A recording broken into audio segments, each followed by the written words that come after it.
আসসালামু আলাইকুম, কি অবস্থা? তোমরা যারা গুচ্ছ ভর্তি পরীক্ষা দিবা তারা উচ্চতর গণিতে একটু প্যারা খাচ্ছ যে ভাই উচ্চতর গণিতে একটু কি পড়বো, একটু যদি শর্ট সাজেশন দিতেন তাহলে খুব ভালো হতো। তো তাদের জন্য আজকে আমরা হায়ার ম্যাথের একটা শর্ট সাজেশন তোমাদের দিয়ে দিব। তো এখানকার যে টপিকগুলা গুচ্ছে বারবার আসে বা এই বছর আসার মতো সেই টপিকগুলো তোমাদের দেখাই দেবো কিভাবে পড়বা। গণিতে যদি এই লাস্ট মোমেন্টে একটা ভালো মার্ক এনশিওর করে যাও তাহলে কিভাবে পড়লে তোমার ম্যাথে তুমি একটা ভালো মার্ক এনশিওর করতে পারো সেটা নিয়ে কথা বলবো। তো অবশ্যই যারা ম্যাথ দেখাবা তারা ভিডিওটা সম্পূর্ণ দেখবা, ঠিক আছে? চলো আমরা সাজেশনটা নিয়ে আসি। তো প্রথমে আমরা আসবো প্রথম অধ্যায় ম্যাট্রিক্স ও নির্ণয়। তো এখান থেকে কিন্তু প্রশ্ন সমান অনেক বেশি আছে, একটা হলে প্রশ্ন চলে আসে, ঠিক আছে? গুচ্ছে বিগত বছরগুলো দেখা যায় যে প্রশ্ন কিন্তু আসবে, ঠিক আছে? তো এখান থেকে প্রশ্ন দেখা যায় আমরা যদি গুচ্ছ অধিভুক্ত বিভিন্ন ভার্সিটি দেখি সেখানে আমাদের ম্যাট্রিক্সের প্রকারভেদ থেকে কিন্তু প্রশ্ন আসে। তো বিশেষ করে আমাদের যে প্রতিসম এবং অপ্রতিসম, ঠিক আছে? প্রতিসম এবং বিপ্রতিসম, প্রতিসম এবং বিপ্রতিসম এটা কিন্তু খুবই গুরুত্বপূর্ণ। তো এটা একটু ভালো করে পড়ার চেষ্টা করবে অ্যাটলিস্ট, ঠিক আছে? অন্যান্য যে প্রকারভেদগুলো সেগুলো শর্তগুলো একটু দেখে নিবা, বাকি প্রতিসম বিপ্রতিসমটা ভালো করে দেখবা। এবার ম্যাট্রিক্সের মাত্রা সংক্রান্ত ভাই খুবই গুরুত্বপূর্ণ, মাত্রা রিলেটেড প্রশ্নগুলো গুচ্ছে কিন্তু আসছে অলরেডি। গুচ্ছ ভর্তি পরীক্ষায় দেখবা যে 2 বছর কিন্তু মাত্রা রিলেটেড প্রশ্ন চলে আসে। ম্যাট্রিক্সের সমতা থেকে এক্স ওয়াই এর মান নির্ণয়, তো এটাও কিন্তু গুচ্ছে আসে। তো এবং এটা খুবই সহজ, দুইটা ম্যাট্রিক্স সমান হবে, সেক্ষেত্রে তুমি বাম পক্ষ ডান পক্ষ সমান করে এক্স ওয়াই এর মানটা বের করতে পারবা। এরপর দেখো ব্যতিক্রমী অব্যতিক্রমী বিপরীত ম্যাট্রিক্স নির্ণয়, বিপরীত ম্যাট্রিক্স নির্ণয় এবং বিপরীত ম্যাট্রিক্সের যে শর্ত, কোন শর্তে বিপরীত ম্যাট্রিক্স হবে না, কোন শর্তে বিপরীত ম্যাট্রিক্স হবে না। তো একটা ম্যাট্রিক্স যদি ব্যতিক্রমী হয় বা এর মান যদি কি হয়, শূন্য হয়, তাহলে আমরা কি বলতে পারি যে এ ইনভার্স নির্ণয় সম্ভব নয়। তো এখান থেকে তোমাকে বলবে একটা অজানা রাশি ল্যামডার মান কত হলে বিপরীত ম্যাট্রিক্স নির্ণয় করা যাবে না, এম এর মান কত হলে বিপরীত ম্যাট্রিক্স করা যাবে না। তো এই ধরনের প্রশ্নগুলো তুমি এখান থেকে পাবা। এরপর আসো ম্যাট্রিক্সের গুণটা একটু দেখে নিবা। তারপর নির্ণায়কের মান, নির্ণায়কের মানটা গুরুত্বপূর্ণ। বিশেষ করে তোমাকে বলবে একটা নির্ণায়কের মান যদি 0 হয় সেই ক্ষেত্রে এক্স এর মান কত, এক্স এর মান কত, বা এখানে একটা অজানা রাশি মনে করো এ দেওয়া আছে, সেক্ষেত্রে এর মান কত, এরকম প্রশ্নগুলো আসে। আবার সহগুণ কোন রাশি, তো সহগুণ কোন রাশির ক্ষেত্রে তোমাকে সহগুণ কোন রাশি দিয়ে দিবে, ঠিক আছে? বলবে যে আমাদের 2/3তম ভুক্তির সহগুণক এত হলে এক্স এর মান কত, অথবা তোমাকে বলবে যে 3/2 এরকম একটা ভুক্তি, এই ভুক্তির সহগুণক বা অনুরাশি যদি এত হয় তাহলে এক্স এর মান কত, এরকম প্যাটার্নের প্রশ্নগুলো আসে, ঠিক আছে? অর্থাৎ অজানা মান নির্ণয় থেকে তোমার বেশিরভাগই ইকুয়াল 0 বলে দেয়, অথবা তোমাকে সহগুণক অনুরাশি দেওয়া থাকে, তারপরে তোমাকে বলে যে একটা অজানা রাশির মানটা বের করো, ঠিক আছে? আচ্ছা, তো ছোট্ট একটা অ্যানাউন্সমেন্ট দিয়ে দিই, সেটা হচ্ছে আমাদের যে গুচ্ছ স্পেশাল দুইটা কোর্স চলমান আছে, একটা হচ্ছে আমাদের গুচ্ছ স্পেশাল এক্সাম ব্যাচ। তো তোমাদের যাদের অলরেডি প্রিপারেশন নেওয়া হয়ে গেছে, রিভিশন দিচ্ছ, তারা চাইলে আমাদের রিভিশন এক্সাম ব্যাচটাতে ভর্তি হতে পারো। তো এটা তো অধ্যায়ভিত্তিক এক্সাম প্রায় শেষের দিকে, তো তুমি চাইলে অধ্যায়ভিত্তিক যে এক্সামগুলো আছে সেগুলো যখন ইচ্ছা দিতে পারবা। তো আমাদের যে ওয়েবসাইট, আমাদের ওয়েবসাইটে তুমি যখন ইচ্ছা তুমি দিতে পারবা। এখানে তুমি টাইমার পাবা, নেগেটিভ মার্কিং পাবা, প্রত্যেকটা প্রশ্নের সলভ পাবা, যে কোনো সময় তুমি এক্সামগুলো দিতে পারবা, ঠিক আছে? আর ঈদের পর থেকে আমাদের পেপার ফাইনাল, সাবজেক্ট ফাইনাল এবং মডেল টেস্ট শুরু হবে, ঠিক আছে? তো এটার ফি হচ্ছে মাত্র 199 টাকা আমাদের ঈদ অফারে। তো দ্রুত ভর্তি হয়ে যেতে পারবা। এছাড়া তোমাদের যাদের এখনো প্রবলেম ফেস করতেছো, আমাদের গুচ্ছ এমসিকিউ বুস্টার কোর্স এখনো কিন্তু ক্লাস চলমান আছে। তো ম্যাথ নিয়ে যদি প্রবলেম ফেস করো, ফিজিক্স নিয়ে প্রবলেম ফেস করো, তো আমরা শুধুমাত্র ইম্পর্টেন্ট টাইপগুলো কিন্তু অল্প সময়ের মধ্যে তোমাদের শেষ করে দিচ্ছি। তো তুমি চাইলে আমাদের গুচ্ছ স্পেশাল এমসিকিউ বুস্টার কোর্সে ভর্তি হয়ে যেতে পারো, ঠিক আছে? তো এই দুইটার কোর্সের ডিটেলস জানতে হলে আমাদের বিস্তারিত এই যে হোয়াটসঅ্যাপ নাম্বার দেখতে পাচ্ছ এটাতে যোগাযোগ করবা, অথবা কমেন্ট বক্স চেক করলে সেখানে কিন্তু আমাদের ডিটেলস পেয়ে যাবে, ঠিক আছে? তো আমাদের কমেন্ট বক্স, কমেন্টস অবশ্যই চেক করবা, ঠিক আছে? কমেন্টস চেক করবা। ওকে, এবার আসলে সরলরেখা খুবই ইম্পর্টেন্ট একটা চ্যাপ্টার, এখান থেকে দেখা যায় 2 থেকে 3টা প্রশ্ন চলে আসে। তো প্রথম যে টাইপটা সেটা হচ্ছে আমাদের কার্তেশীয় ও পোলার স্থানাঙ্ক রূপান্তর, ঠিক আছে? তোমাকে হয় কার্তেশীয় থেকে পোলার নিতে বলবে বা পোলার থেকে কার্তেশীয়তে কনভার্ট করতে বলবে। এছাড়া আমাদের যে সমীকরণ আছে কার্তেশীয় সমীকরণ থেকে তোমার মেইনলি দেওয়া থাকে পোলার সমীকরণ, ঠিক আছে? পোলার সমীকরণ দেওয়া থাকে, সেখান থেকে কার্তেশীয় সমীকরণে কনভার্ট করতে হয়। তো এটা একটা ইম্পর্টেন্ট টাইপ। এবার আসলে দূরত্ব সংক্রান্ত গাণিতিক সমস্যা, তো দূরত্ব নিয়ে তোমাকে বেশ কিছু সমস্যা দিবে, তো দূরত্বের কনসেপ্টটা বসে মাথায় রাখতে হবে। এবার ঢাল নির্ণয়, তো ঢাল নির্ণয়ের ক্ষেত্রে কিছু স্পেশাল ঢাল, সেটা হচ্ছে দেখো তোমাকে লম্ব রেখার ঢাল, লম্ব রেখার ঢালটা বেশিরভাগ আসবে, ঠিক আছে? এছাড়া ঢাল থেকে তোমাকে এক্স অক্ষের সাথে অথবা ওয়াই অক্ষের সাথে কোণ, তো আমরা জানি ঢাল মানে কি বলতো, ঢাল মানে হচ্ছে এক্স অক্ষের সাথে উৎপন্ন কোণ, তাই না? এক্স অক্ষের সাথে উৎপন্ন কোণ। তো অনেক আমাদের ঘুরছে কিন্তু অলরেডি আসছে যে ওয়াই অক্ষের সাথে উৎপন্ন কোণ কত। তো এখান থেকে তুমি এম পাইলে তুমি কি লিখতে পারো, M equal to tan theta, তো এখান থেকে তুমি থিটার মানটা বের করতে পারবা। আর এটা কি হচ্ছে বলতো, 90 থেকে থিটা বাদ দিলে এই ওয়াই অক্ষের সাথে কোণ তুমি পেয়ে যাবা। তো এটা যদি আলফা হয় সেক্ষেত্রে আমরা 90 ডিগ্রি মাইনাস থিটা করলে আমরা কিন্তু আলফা পাচ্ছি। তো এরকম প্রশ্ন এখানে কিন্তু দেয় এবং গত বছর আসছে, ঠিক আছে? এবার দেখো সমরেখা শর্ত, খুবই গুরুত্বপূর্ণ, খুবই গুরুত্বপূর্ণ। সমরেখাটা গুচ্ছে অনেকবার আসছে, প্রায় 2-3 বার চলে আসছে, গুচ্ছ অধিভুক্ত বিভিন্ন ভার্সিটিতেও অনেকবার আসছে। তো সমরেখা শর্তটা খুবই গুরুত্বপূর্ণ। তিনটা রাশি তোমাকে তিনটা বিন্দু দেওয়া থাকবে এবিসি। তো এই তিনটা বিন্দু থেকে তোমাকে বলবে তিনটা বিন্দু যদি সমরেখা হয় তাহলে এর মধ্যে একটা অজানা রাশি এ বা এক্স এরকম দেওয়া থাকবে, তাহলে এক্স এর মান কত বা নিচের কোন সমীকরণটা স্যাটিসফাই করে। ঠিক আছে, তো তুমি কি করবা, যে কোনো দুইটা বিন্দুর ঢাল দেখো এ বি এর ঢাল ইকুয়াল টু বিসি এর ঢাল করে দিবা, তাহলে ওইটা সমাধান করলে তুমি কিন্তু আমাদের যে কাঙ্ক্ষিত মানটা সেটা পেয়ে যাবা। ঠিক আছে, সঞ্চার পথের সমীকরণটা লম্ব রেখা সমান্তরাল সরলরেখার সমীকরণ, লম্ব রেখা হর এই যে লম্ব রেখা এবং সমান্তরাল সমীকরণটা বের করতে হবে। এছাড়া লম্ব ও সমান্তরাল হওয়ার যে শর্ত, ঠিক আছে, লম্ব হওয়ার শর্ত কি, ঢাল দ্বয়ের গুণফল হবে -1 আর সমান্তরাল হলে ঢালগুলো হবে সমান। তো এখান থেকে তোমাকে অজানা রাশি এ বা বি এগুলোর মান তোমাকে বের করে দেবে। আর একটা তোমাকে বিন্দুগামী একটা বিন্দু দেওয়া থাকবে x1 y1, ওই x1 y1 বিন্দুগামী একটা রেখা তোমাকে দেওয়া থাকবে, ওই রেখার সমান্তরাল রেখা বা লম্ব রেখা। ঠিক আছে, তো টেনশনের কোনো কারণ নেই, আমরা ঈদের পরে ম্যাথের এই যে ইম্পর্টেন্ট টাইপ তোমাদের দিচ্ছি না, এটার উপর একটা ফ্রি ম্যারাথন ক্লাস হবে। ম্যাথ ফার্স্ট পার্টের একটা ম্যারাথন ক্লাস হবে, সেকেন্ড পার্টের ম্যারাথন ক্লাস হবে। ঠিক আছে, তো তুমি ওখানে ইম্পর্টেন্ট টাইপগুলো কভার করে ফেলতে পারবে। এছাড়া আমাদের যে গুচ্ছক স্পেশাল এক্সাম ব্যাচে এখানে আমরা কিন্তু ইম্পর্টেন্ট প্রায় 600 এমসিকিউ এর প্রায় 600 এমসিকিউ তোমাদের এখানে সলভ করাবো, ইম্পর্টেন্ট 600 এমসিকিউ ম্যারাথন ক্লাসে গুচ্ছক এক্সাম ব্যাচে যারা এখনো ভর্তি হও নাই দ্রুত ভর্তি হয়ে যাবে। ঠিক আছে, এছাড়া এখানে সাজেশনও কিন্তু দেওয়া আছে, এমসিকিউ সাজেশন অলরেডি দেওয়া আছে ওয়েবসাইটে, সেখান থেকে তুমি সাজেশনগুলো প্র্যাকটিস করলেও শেষ মতো একটা ভালো রিভিশন দিতে পারবা। ঠিক আছে, আর ম্যারাথন ক্লাসে তো স্পেশাল ভাবে তোমাদের একদম বেসিক সহ দেখাই দেওয়া হবেই। এরপর আসলে আমাদের আরো কিছু টাইপ ছিল সরলরেখা, সেটা হচ্ছে কোনো একটা বিন্দুগামী তোমার একটা বিন্দুগামী বা হচ্ছে ছেদ বিন্দুগামী, অনেক সময় তোমাকে বিন্দুগামী দিয়ে থাকে অথবা ছেদ বিন্দুগামী, সেই ক্ষেত্রে তুমি অপশন টেস্ট করে অ্যান্সার বের করতে পারবা। এবার দেখো শর্ত সাপেক্ষে বিভিন্ন শর্ত সাপেক্ষে তোমাকে সরলরেখার সমীকরণ দিয়ে দিতে পারে। অনেকগুলা সমীকরণ বের করার সূত্র আছে, দুইটা বিন্দু দেওয়া থাকলে কিভাবে সমীকরণ বের করতে হয়, বা হচ্ছে আমাদের একটা সরলরেখা যদি এক্স অক্ষ ও এককে এক্স এ এবং বি বিন্দুতে ছেদ করে, তো এটা আমাদের জন্য খুবই গুরুত্বপূর্ণ একটা মিস। এই যে নিচের দিকে এটা আসে, এই যে এটা, ঠিক আছে, দেখো এই যে একটা সরলরেখা যদি আমাদের এক্স অক্ষ ওয়াই অক্ষকে এ বি বিন্দুতে ছেদ করে, ঠিক আছে, এখানে এ বিন্দু এখানে বি বিন্দুতে ছেদ করছে, তো এখানে অনেক সময় তোমাকে ত্রিভুজের ক্ষেত্রফল বের করতে বলে, অনেক সময় তোমাকে এ বি এর দৈর্ঘ্য বের করতে বলে। ঠিক আছে, তো সমীকরণটা যে এ আকারে নিয়ে গিয়ে তোমাকে অনেক ভাবে অ্যান্সার করা যায়। ক্ষেত্রফল এটা দ্বারা এই যে আবদ্ধ ক্ষেত্রফল, তারপর আমাদের যে এ বি এর দৈর্ঘ্য, যে দুইটা বিন্দু ছেদ করতেছে ওইটার মধ্যবর্তী দূরত্ব, ঠিক আছে, এভাবে তো অথবা তোমার এই স্থানাঙ্কগুলো বের করে দেয়। তো অনেকগুলো প্রশ্ন কিন্তু তুমি এখান থেকে সলভ করতে পারবা। ঠিক আছে, এরপরে আসো নেক্সট টাইপটা হচ্ছে আমাদের দুইটা সমান্তরাল রেখার মধ্যবর্তী দূরত্ব। এটা কিন্তু খুবই গুরুত্বপূর্ণ, দুইটা সমান্তরাল রেখা এদের মধ্যবর্তী দূরত্ব টাইপটা আমাদের কিন্তু অনেক আসে। ঠিক আছে, এবারে ক্ষেত্রফল নির্ণয়টা দেখবা, এবং ক্ষেত্রফল নির্ণয় থেকে তোমাকে শর্ত থেকে হয়তো তোমাকে এক্স এর মান কত বের করতে দেবে বা ওয়াই কত বের করে দেবে, অথবা তোমাকে বলবে X Y Y equal to what, এরকম একটা সমীকরণ তোমাকে আসবে। অর্থাৎ ক্ষেত্রফল ডিরেক্ট তোমাকে বলবে না, ক্ষেত্রফল দেওয়া থাকবে, ওইখান থেকে একটা শর্ত অনুযায়ী তোমাকে অ্যান্সার বের করতে হবে, এইভাবে তোমাকে প্রশ্ন দেওয়া থাকবে। বেশিরভাগ ক্ষেত্রেই অজানা মান বের করতে দেয়, এরকম সময় প্রশ্নগুলো দেওয়া থাকে। ঠিক আছে, এবার আসো বৃত্ত। তো বৃত্তের ক্ষেত্রে আমরা যদি দেখি, তো বৃত্তের ক্ষেত্রে ম্যাক্সিমাম প্রশ্ন তোমার চলে আসে হচ্ছে এই যে এখান থেকে। ঠিক আছে, এই দুইটা টপিক, এই তিনটা টপিক দেখছো না, এই তিনটা টপিক থেকে ম্যাক্সিমাম প্রশ্নগুলো আসে। তো ম্যাক্সিমাম প্রশ্ন বলতে কি কি আছে দেখো, বৃত্তের সমীকরণ থেকে তুমি বৃত্তের কেন্দ্র, ব্যাসার্ধ এবং এই যে এক্স ওয়াই অক্ষের, ঠিক আছে, এই যে এক্স ওয়াই অক্ষের আমাদের যে খণ্ডিতাংশ আছে, এক্স ওয়াই অক্ষের আমাদের যে খণ্ডিতাংশ আছে, এটা কিন্তু খুবই গুরুত্বপূর্ণ। ঠিক আছে, এই যে এক্স ওয়াই অক্ষের খণ্ডিতাংশ, খণ্ডিতাংশের দৈর্ঘ্য থেকে কিন্তু গুচ্ছে প্রায় প্রশ্ন দেখা যায়।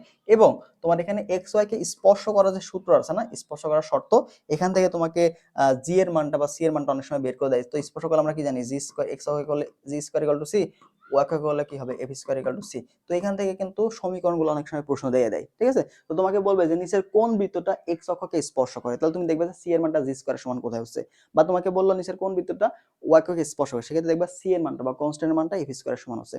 তো এই দুইটা মিলে কিন্তু অনেক প্রশ্ন তোমার চলে আসে। এই যে প্রথম টাইপটা অনেক গুরুত্বপূর্ণ, তো এখানকার যেগুলো দেখালাম এগুলো একটু ভালো করে দেখার চেষ্টা করবা। এবার বৃত্তের সমীকরণ নির্ণয় সংক্রান্ত বিভিন্ন শর্ত তোমাকে দেওয়া থাকবে, সেখান থেকে বৃত্তের সমীকরণগুলো কিভাবে বের করতে এটা তুমি দেখে নিবা। ঠিক আছে, এরপর দেখো স্পর্শকের সমীকরণ দৈর্ঘ্য, এটাও কিন্তু খুবই গুরুত্বপূর্ণ। এটা বাইরে একটা বিন্দু দেওয়া থাকে, ওই বিন্দু থেকে তুমি যদি স্পর্শকের সমীকরণ বের করতে চাও, সেক্ষেত্রে সূত্রগুলো খুবই ইজি সূত্র। এক্স এর জায়গায় তুমি এক্স ওয়ান ওয়াই ওয়ান বসাবো এক্স স্কয়ার জায়গায়, আর এক্স যেখানে সেখানে X plus X one divide by two বসাই দিবা, সমীকরণে বসাইলে তোমার কিন্তু কাজ শেষ। দৈর্ঘ্য নির্ণয়টাও খুবই গুরুত্বপূর্ণ, রুট ওভার করে দিলে এক্স ওয়ান ওয়াই ওয়ান বসাই দিবা, তাহলে কাজ শেষ। এবার দেখো একটি রেখা স্পর্শক হওয়ার শর্ত থেকে অজানা রাশির মান। তো আমরা জানি কি স্পর্শক হওয়ার শর্ত কি বলতো, একটা বৃত্ত, এই যে বৃত্তকে স্পর্শ করলে কি হয়, কেন্দ্র থেকে স্পর্শকের যে লম্ব দূরত্ব সেটা কি হয় ব্যাসার্ধের সমান। এই একটা কনসেপ্ট থেকে তোমাকে অনেক ধরনের প্রশ্ন দিতে পারে। ঠিক আছে, তো আমরা কি জানি, যদি একটা বৃত্তের স্পর্শক হওয়ার শর্ত কি, বৃত্তের কেন্দ্র থেকে স্পর্শকের লম্ব দূরত্ব, তো লম্ব দূরত্ব বের করার সূত্র তুমি হচ্ছে সরলরেখাতে পাবা। তো লম্ব দূরত্ব কি হবে, ব্যাসার্ধের সমান হবে। ঠিক আছে, ব্যাসার্ধের সমান হবে। তো এইখান থেকে তুমি অজানা রাশিগুলো কে এর মান কত হবে, তোমাকে এই যে স্পর্শকের সমীকরণগুলো তোমার এখান থেকে তুমি বের করতে পারবা, ঠিক আছে, কারণ এই যে দূরত্ব থেকে তো তুমি অজানা মানটা পাবা, ঠিক আছে। এইভাবে অনেকগুলো অজানা রাশির মান, কে এর মান কত, এর মান কত, এই টাইপের যে প্রশ্নগুলো আছে সেগুলো এখান থেকে দিয়ে থাকে। এবার বৃত্তের সাধারণ জ্যা থেকে কিন্তু 24-25 প্রশ্ন আসছে, তো সাধারণ জ্যাটা অবশ্যই দেখবা। সাধারণ জ্যাটা কি ছিল বলতো, s2 - s1 এরকম ছিল। তারপর দেখো আমাদের বৃত্তের জ্যা এবং ব্যাসার্ধের যে সম্পর্ক, এখান থেকেও প্রশ্ন আসে, এখান থেকে 2 বছর প্রশ্ন আসছে। তো বৃত্তের জ্যা এবং ব্যাসার্ধের মধ্যে সম্পর্ক ছিল হচ্ছে থিটা ইকুয়াল টু থিটা হচ্ছে বৃত্তের জ্যা, এই যে বৃত্তের একটা জ্যা বৃত্তের কেন্দ্রে যে কোণ তৈরি করে, ঠিক আছে, বৃত্তের জ্যা বৃত্তের কেন্দ্রে যদি থিটা কোণ তৈরি করে, সেক্ষেত্রে তুমি যেটা লিখতে পারো theta equal to 2 sin inverse জ্যা এর দৈর্ঘ্য ডিভাইড ব্যাস। ব্যাসের মধ্যে কি আছে, ব্যাসের মধ্যে তুমি 2r পাবা, তো এখান থেকে তুমি ব্যাসার্ধটা বের করতে পারো। এখান থেকে দুই ভাবে প্রশ্ন দেয়, অথবা তোমাকে জ্যা এর দৈর্ঘ্য বের করতে বলে, অথবা ব্যাসার্ধ কত। আবার এখান থেকে তোমাকে বলবে ক্ষেত্রফল কত, এখান থেকে বলবে যে ক্ষেত্রফল কত। তো ক্ষেত্রফল মানে তো ভাই পাই আর স্কয়ার, তাই না? তো তুমি যদি আর বের করতে পারো, তাহলে তুমি ক্ষেত্রফল বের করতে পারবে না? অবশ্যই পারবা, কারণ তুমি কি পাই আর স্কয়ার ইজিলি বের করতে পারবা, ঠিক আছে।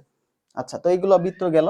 এরপরে আসো আমাদের নেক্সট হচ্ছে সংযুক্ত মানে ত্রিকোণমিতি অনুপাত। তো ত্রিকোণমিতিক অনুপাত, সংযুক্ত ত্রিকোণমিতি, এখানে বেশ কিছু টাইপ থেকে প্রশ্ন আসছে, খুব একটা টাইপ রিপিট হয় না। তুমি এখানে তোমার প্রথম কাজ হচ্ছে, এখানে যদি তুমি ভালো করতে চাও তো তোমাকে ফর্মুলাগুলো ভালো মতো জানতে হবে, ঠিক আছে। ত্রিকোণমিতির যে ফর্মুলাগুলো আমার দেওয়া আছে, এই ফর্মুলাগুলো মাস্ট তোমাকে ভালো মতো জানতে হবে, ঠিক আছে। বিশেষ করে সংযুক্ত করে ত্রিকোণমিতিক রাশির যে মানগুলো আছে সেগুলো তো ভালোই লাগবে। সংযুক্ত মানে কি, যে a প্লাস বি রিলেটেড যে সূত্রগুলো আছে, ঠিক আছে, a plus be related, a minus be related যে সূত্রগুলো আছে, ওই সূত্র রিলেটেড যে মানগুলো। এছাড়া তোমাকে অনেক সময় কোণের মান দেওয়া থাকতে পারে, ঠিক আছে, কোণের মান তোমাকে বলবে যে tan মাইনাস 945 ডিগ্রির মান কত। তো এই ধরনের যে প্রশ্নগুলো আছে এগুলো তোমার লাগবে। এবার দেখো যৌগিক কোণের ত্রিকোণমিতিক অনুপাত সংক্রান্ত বা সূত্র। তো এখানে কি হবে, তোমাকে মনে করো sin a ইকুয়াল টু দেওয়া আছে, তোমাকে বললো tan এর মান বের করো, ঠিক আছে, tan এর মান বের করো। এই রিলেটেড যে প্রশ্নগুলো সেগুলো তুমি কিন্তু পাবা, ঠিক আছে। তো বিভিন্ন ত্রিকোণমিতিক রাশির যে মানগুলা, এখানে তোমার একটা যৌগিক কোণের ত্রিকোণমিতিক অনুপাত দেওয়া থাকবে ভগ্নাংশ আকারে, সেখান থেকে তোমাকে ভ্যালুগুলো বের করতে হয়, এর মান বি এর মান, অর্থাৎ কোণের মানটা অনেক সময় বের করতে হয়, ঠিক আছে। এবার দেখো বিভিন্ন ত্রিকোণমিতিক রাশি সাইনে কজে টেনে এদের মান নির্ণয় সংক্রান্ত প্রশ্ন, এটা খুবই গুরুত্বপূর্ণ একটা টাইপ ত্রিকোণমিতিক ক্ষেত্রে। এরপর দেখো sine C plus sine D, এই সূত্র থেকে কিন্তু অনেক প্রশ্ন তোমাকে দেওয়া থাকে, ঠিক আছে, sine C plus sine D, এখান থেকে তোমাকে মধ্যবর্তী কোণটা বা নিচের কোণটি সঠিক, এই ধরনের প্রশ্নগুলো তুমি পাবা।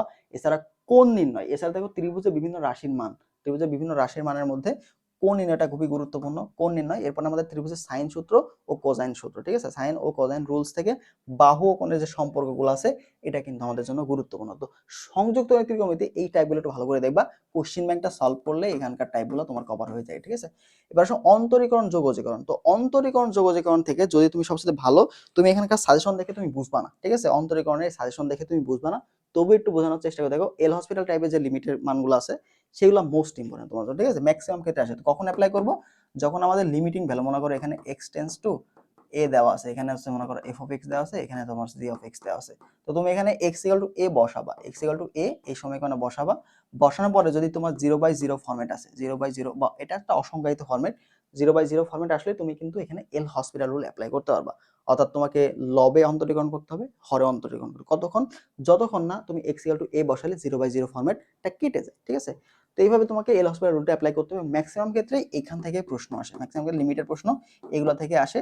আরো কিছু শর্টকাট নিয়ম আছে, সেগুলো তুমি একটু দেখে নিবা, তাহলে তোমার লিমিটের পার্টটা কিন্তু কভার হয়ে যায়, ঠিক আছে। এবার গুরুত্বপূর্ণ টাইপের যেগুলো বিশেষ করে বিগত বছরের লিমিট থেকে প্রশ্ন আসছে, এগুলো মাস্ট সলভ করে দেখো। গণিতের ক্ষেত্রে অন্তরীকরণ যোগজীকরণ থেকে ম্যাক্সিমাম ক্ষেত্রে পরীক্ষায় তুমি মান সহ কমন পাবা, ঠিক আছে, মান সহ কমন আসবে। অর্থাৎ এখানে প্রশ্ন কিন্তু বেশি টাইপ ঘোরাবে না, কারণ স্যাররাও এখান থেকে নতুন করে প্রশ্ন করতে পারবে না, ঠিক আছে। তোমাকে ওই বিগত বছর আসছে বা বইয়ে ছিল প্রশ্ন, ওই প্রশ্নগুলাই তোমাকে দিবে। তো তুমি যদি অন্তরীকরণ এবং যোগজীকরণ সাথে ভালো একটা মার্ক এনশিওর করতে চাও, তুমি জাস্ট এখান থেকে কি করবা, কোশ্চেন ব্যাংকটা সলভ করে ফেলো, কোশ্চেন ব্যাংকটা সলভ করে ফেলো টাইপ ওয়াইজ। তো টাইপ ওয়াইজ তুমি যদি অন্তরীকরণ যোগজীকরণ শেষ করতে পারো, তাহলে তোমার আর এখানে কিছু লাগবে না, ঠিক আছে।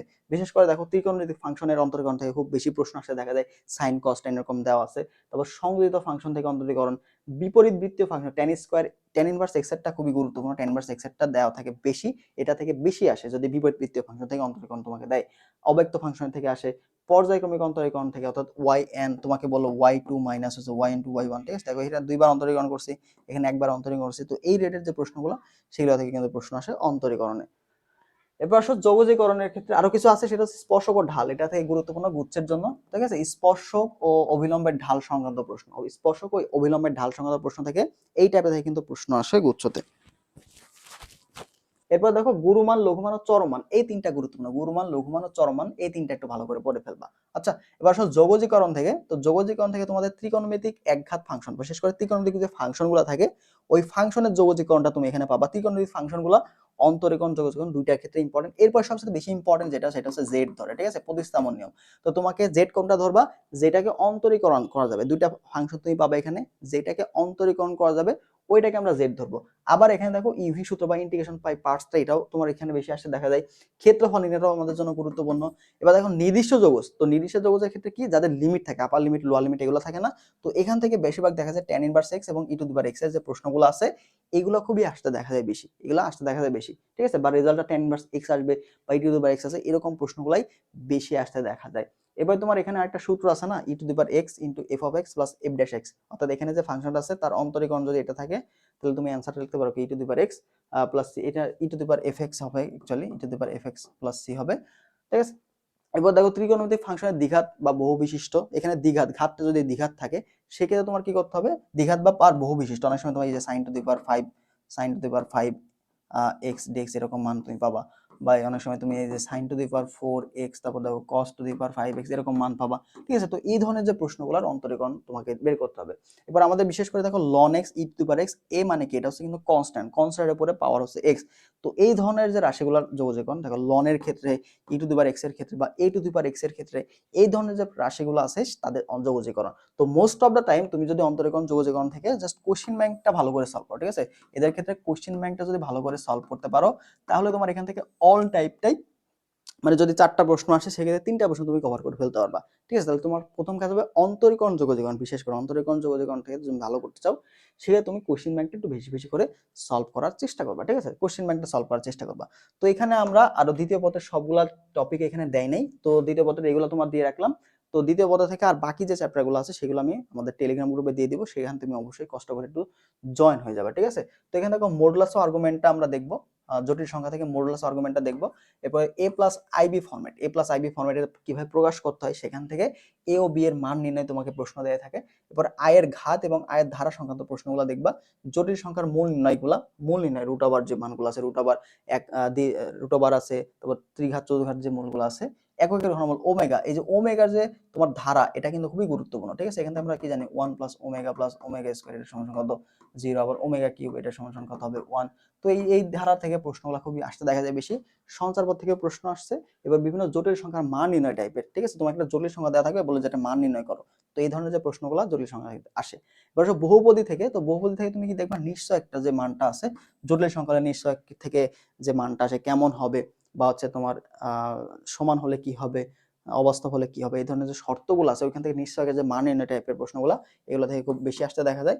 মূল ও সহগের সম্পর্কটা খুবই গুরুত্বপূর্ণ, এখান থেকে তোমার কি আলফা বিটা এটা আসে, অথবা আলফা প্লাস বিটা এটা আসে, বা 3 ঘাত থাকলে alpha plus beta plus gamma, বা আলফা বিটা প্লাস হচ্ছে বিটা গামা, এই ধরনের যে সম্পর্কগুলো আছে মূল ও সহগের মধ্যে সম্পর্ক, এইগুলা তুমি দেখবা। আবার দেখো মূল দেওয়া থাকলে তোমাকে অনেক সময় বলবে যে আলফা বিটা মূল হলে 1 বাই আলফা 1 বাই বিটা মূল বিশেষ সমীকরণটা কি হবে, বা minus 1 by alpha 1 by beta এরকম মূল বিশেষ সমীকরণ কি হবে। অনেক সময় তোমাকে ভ্যালু বের করে দেয়, উপরে মনে করো আলফা প্লাস বিটা আছে, নিচে হচ্ছে আলফা বিটা আছে, তাহলে মানটা কত হবে, বা তোমাকে এখানে বললো আলফা প্লাস বিটা এর উপর হোল কিউব এটা সমান কত হবে, অর্থাৎ মূল থেকে বিভিন্ন জিনিসপাতি বের করা তোমাকে দিবে। সেখান থেকে তুমি যে মূল সহগের সম্পর্ক থেকে বের করে ফেলবা, মূলদার যোগফল ইকুয়াল টু কত, মূলদার গুণফল ইকুয়াল টু কত, তারপর মানগুলো বসালে তুমি অ্যান্সার পেয়ে যাবা। তারপর সর্বনিম্ন সর্বোচ্চ মান নির্ণয়ের যে টপিকটা আছে সেটা একটু ভালো করে দেখবা। ওকে, তো এইগুলো গেল তোমার হচ্ছে বিষয়। তো আমাদের বাকি চ্যাপ্টারগুলো আমরা টেলিগ্রাম গ্রুপে দিয়ে দিব, সেখানে একটু জয়েন হয়ে যাবা, ঠিক আছে, সেখানে একটু কষ্ট করে তোমরা দেখো। গণিতের ক্ষেত্রে তোমার প্রিপারেশনটা কিভাবে নেওয়া দরকার, ম্যাথের ক্ষেত্রে তোমার যেটা করণীয়, এখন লাস্ট মোমেন্টে এসে তুমি জাস্ট জিএসটি যে কোশ্চেন ব্যাংকটা আছে, জিএসটি এমটের যে কোশ্চেন ব্যাংকটা আছে,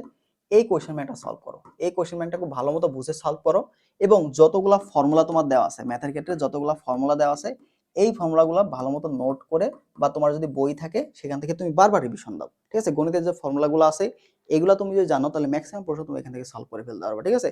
এবং এখান থেকে গণিতে কিন্তু অনেক প্রশ্ন তুমি অপশন টেস্ট করে ফেলতে পারবে, ঠিক আছে, অপশন টেস্ট, এই যে অপশন টেস্টগুলো কিভাবে ফাস্ট করা যায় এগুলো একটু ভালো করে দেখো, ঠিক আছে। 3টা বিষয় খেয়াল রাখো, জিএসটি কোশ্চেন ব্যাংকের টাইপগুলো ভালো করে সলভ করো, ম্যাক্সিমাম টাইপ তুমি ভাই কমন পাবা, ঠিক আছে। জিএসটি কোশ্চেন ব্যাংকের যে টাইপগুলো আছে না, যে ম্যাথগুলো যে টাইপগুলো থেকে আসে এখান থেকে তুমি ম্যাক্সিমাম টাইপ কম, ম্যাক্সিমাম টাইপ প্রশ্ন কমন পাবা, কারণ গণিতের ক্ষেত্রে প্রশ্ন এইভাবে রিপিট আসে বেশি। ম্যাথের ক্ষেত্রে তুমি যদি দেখো প্রশ্ন সবচেয়ে বেশি রিপিট আসে, টাইপ সবচেয়ে বেশি রিপিট আসে ম্যাথের ক্ষেত্রে। তো তুমি যদি ম্যাথের কোশ্চেন ব্যাংকটা ভালো মতো সলভ করতে পারো, বুঝে বুঝে টাইপটা যদি বুঝতে পারো, ফর্মুলা কোথায় কিভাবে অ্যাপ্লাই করতে এটা যদি বুঝতে পারো, ম্যাথের তোমার প্রিপারেশন কিন্তু ইনশাআল্লাহ কমপ্লিট। ম্যাথের এখান থেকে তুমি সর্বোচ্চ কম পাবা, ঠিক আছে। তো এইভাবে তুমি পড়ার চেষ্টা করো, ফর্মুলাগুলো তো মাস্ট ইম্পর্টেন্ট, ফর্মুলা ভুলে গেলে তুমি এখানে কিন্তু পারবা না। তো প্রত্যেকটা প্রশ্ন সলভ করতে গেলে দেখবা কিছু ফর্মুলা আছে, কিছু শর্ট ট্রিক্স আছে, বিশেষ করে অন্তরীকরণ যোগজীকরণের ক্ষেত্রে আমাদের বেশ কিছু শর্ট ট্রিক্স আছে। তো সেই শর্ট ট্রিক্স গুলো একটু ভালো করে পড়ার চেষ্টা করবা। আর এখানে অপশন টেস্টটা, এই তিনটা কাজ তুমি করতে থাকো, ম্যাথের ক্ষেত্রে তোমার এখানে প্রবলেম হবে না। ঠিক আছে, তো আরেকবার স্মরণ করে দেয়, সেটা হচ্ছে আমাদের গুচ্ছকা স্পেশাল রিভিশন এক্সাম ব্যাচে ডিসকাউন্ট চলমান।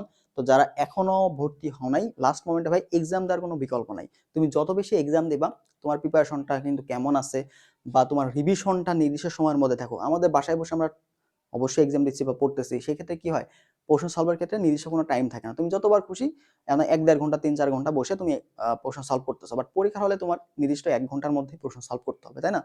তো এখানে টাইমারটা অনেক বেশি ইম্পর্টেন্ট। তো এক্সামগুলো দিয়ে তুমি টাইম ম্যানেজমেন্ট সম্পর্কে ধারণা পাচ্ছ। আবার নেগেটিভ মার্কিং, তোমার পরীক্ষার হলে কি নেগেটিভ মার্কিং অনেক বড় বাধা হবে। তোমার দেখবা 0.25 এর জন্য তোমার চান্স হতে পারে না, বা 0.25 এর জন্য তোমার পজিশন অনেক পিছিয়ে চলে গেছে।